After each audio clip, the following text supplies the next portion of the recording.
अस्सलामु अलैकुम वरहमतुल्लाहि वबरकातुहू। मैं हूं सैयद अब्दुल वहाब शिराजी। जादू नगरी और जिन्नात की दुनिया वीडियोस का ये सिलसिला हमारा जारी है और इस सिलसिले की एक और वीडियो लेकर आपके सामने हाज़िर हुआ हूं। नाज़रीन, जादू की अक़साम के हवाले से गुज़श्ता कई दिनों से हमारा सिलसिला शुरू हुआ है और इसमें कई जादू की अक़साम मैंने बताई हैं। पिछली जो हमारी वीडियो थी इस सिलसिले की, उसमें सहरे हवातिफ़ के हवाले से बात की थी।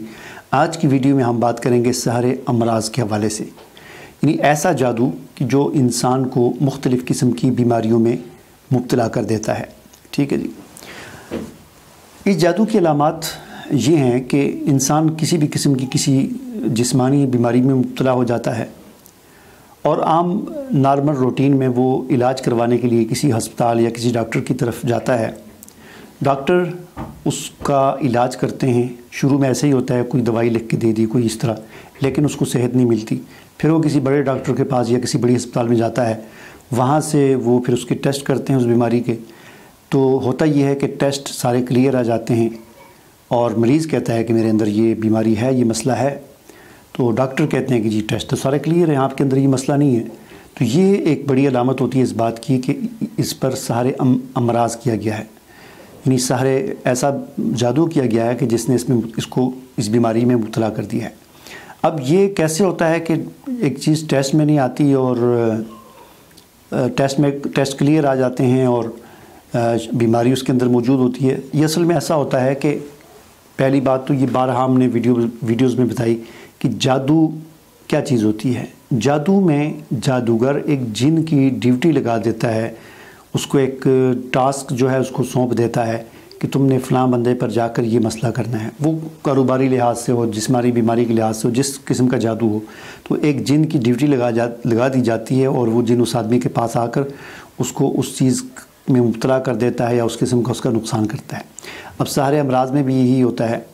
आप जानते हैं कि इंसान को अल्लाह ताला ने हवास खम्सा अता की हैं, यानी 5 ऐसे हवास अता किए हैं कि जिनके ज़रिए इंसान महसूस करता है।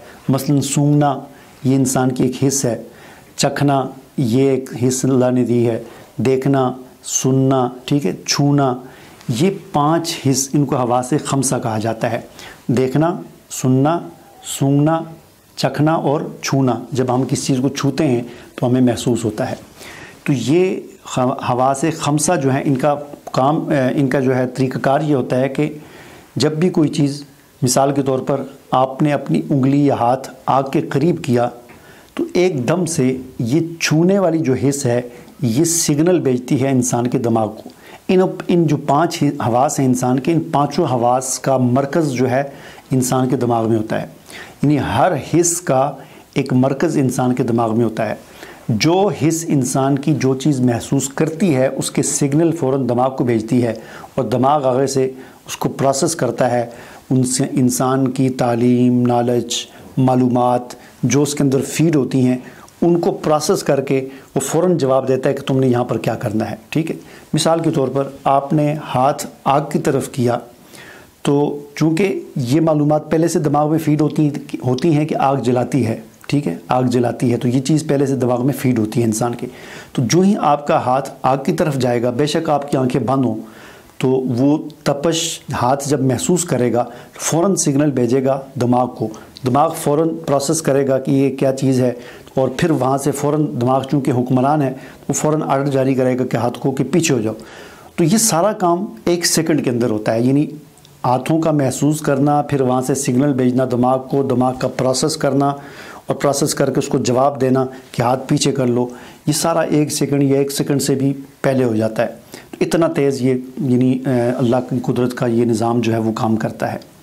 यही वजह है कि एक बच्चा हो, अब बच्चा जो है बिल्कुल छोटा बच्चा जिसको ये नहीं पता कि आग जलाती है, तो चूँकि उसके दिमाग में अभी ये चीज़ फीड ही नहीं हुई, उसके दिमाग में, उसके नॉलेज में ये चीज़ नहीं है कि ये आग जलाती है, लिहाजा वो जब आग की तरफ हाथ करेगा तो उसको जब तक वो जल नहीं जाएगा उसका हाथ या उसको तकलीफ़ महसूस नहीं होगी उस वक़्त तक दिमाग उसका वो यानी जवाब ही नहीं देगा। ज़ाहिर है हाथ जो है वो सिग्नल तो भेजेगा कि तपश है, लेकिन दिमाग आगे से जवाब नहीं देगा कि ये इसने तुम्हें जला देना लिहाजा हाथ पीछे करो। जब वो एक दफ़ा जलेगा तो ये फिर आइंदा के लिए उसके दिमाग में ये चीज़ फीड हो जाएगी और आइंदा फिर उस तरह उसके मुताबिक काम करेगा। اب یہ جو انسان کے حواس ہیں، چکھنا، دیکھنا، سونگنا، جو بھی، ان کا مرکز دماغ میں ہوتا ہے۔ اب جب جادوگر کسی پر سحر امراض کرتا ہے تو جس قسم کی اس نے بیماری لگانی ہوتی ہے اس قسم کا وہ جن آ کر اس کے دماغ میں وہ جو سگنلز کا جو رابطہ ہوتا ہے اس کے اندر خلل ڈالتا ہے۔ مثال کے طور پر دیکھنا ہے، کسی کو اندھا کرنا ہے، اس کے لیے کسی نے جادو کیا، تو وہ دیکھنے کی جو حص ہے اس کے اور دماغ میں جو اس کا مرکز ہے، اس کے درمیان میں جو سگنلز کا جو تبادلہ ہوتا ہے اس کے درمیان میں خلل ڈالتا ہے، اس لیے آنکھوں کو پھر نظر نہیں آتا۔ یہی معاملہ کان کے ساتھ، یہی ناک سونگنے کے ساتھ، یہی چکھنے کے ساتھ، یہی چھونے کے ساتھ، یا اور دیگر اس قسم کے جتنے بھی امراض ہیں، تو یہ جن آ کر وہاں پر اس کے درمیان آ کر خلل ڈالتا ہے، جس کی وجہ سے انسان مختلف قسم کی بیماریوں کا شکار ہو جاتا ہے۔ یہی وجہ ہے کہ جس وقت وہ ٹیسٹ کروانے جاتا ہے تو اس وقت عین ممکن ہے کہ وہ جن ذرا پیچھے ہٹ جاتا ہے تاکہ ٹیسٹ میں یہ کلیئر آئے۔ وہ اس وقت متاثر نہیں کرتا، اس وقت چھوڑ دیتا ہے، ٹیسٹ کلیئر آ جاتا ہے، پھر اس کے بعد وہ تنگ کرنا شروع کر دیتا ہے، ٹھیک ہے۔ گھر میں جب آتے ہیں تو پھر وہی مسئلہ ہو جاتا ہے۔ تو یہ سارا ہوتا ہے سحری امراض۔ اب سوال پیدا ہوتا ہے اس کا علاج کیا ہے؟ دیکھیں، اگر آپ کو کوئی ایسی بیماری ہے، ڈاکٹر کہتے ہیں لیبارٹری ٹیسٹ کیے ہم نے کچھ بھی نہیں آ رہا، تو آپ کو اندازہ ہو جائے گا، محسوس ہو جائے گا کوئی سحری امراض کا یا کوئی جنات وغیرہ کا مسئلہ ہے۔ اس کا علاج وہی ہے جو ہم نے ویڈیو نمبر 108 میں سحر تفریق کے نام سے جو میری ویڈیو ہے اس میں نے بتایا ہے۔ اسی طریقے سے مریض کو دم کریں، اپنے سامنے بٹھائیں بوضو کر کر، اور راکی جو ہے دم کرنے والا وہ بھی وضو کر کے بیٹھے اور پھر اس کو دم کریں۔ وہ جو آیات وہاں پر بتائی ہیں یا منزل جو ہے وہ اس کو دم کریں، اس کے پاس اونچی آواز سے پڑھیں۔ اب اس کے نتیجے میں مختلف جو ہے صورتیں پیش آ سکتی ہیں۔ یہ بھی ہو سکتا ہے کہ مریض کو مرگی کا دورہ پڑ جائے، یہ بھی ہو سکتا ہے جن کی حاضری ہو جائے، یہ بھی ہو سکتا ہے وہ چیخنا چلانا شروع کر دے، اس کے کاندھوں پر بوجھ پڑے۔ تو یہ ساری اگر علامتیں ہیں، ان میں سے کچھ بھی ظاہر ہو جائے تو یہ اس بات کی پھر ہمیں سمجھ آ جائے گی کہ واقعتاً جادو جنات کا مسئلہ ہے۔ اور اگر مریض کو کچھ بھی نہیں ہوتا، آپ اس کے پاس قرآن پڑھتے جا رہے ہیں اونچی آواز سے مسلسل، منزل آپ نے پڑھ لی، قرآن کی آیات پڑھ لی، مریض بالکل نارمل ہے، سنتا جا رہا ہے، آدھا گھنٹہ اس نے سنا، کچھ بھی نہیں ہوا، تو پھر یہ اس بات کی علامت ہوگی کہ نہیں، یہ جن یا جادو کا مسئلہ نہیں ہے، ٹھیک ہے۔ بہرحال اس طریقے سے آپ علاج کریں، اور یہ دم جو ہے یہ بار بار کریں، مسلسل کریں۔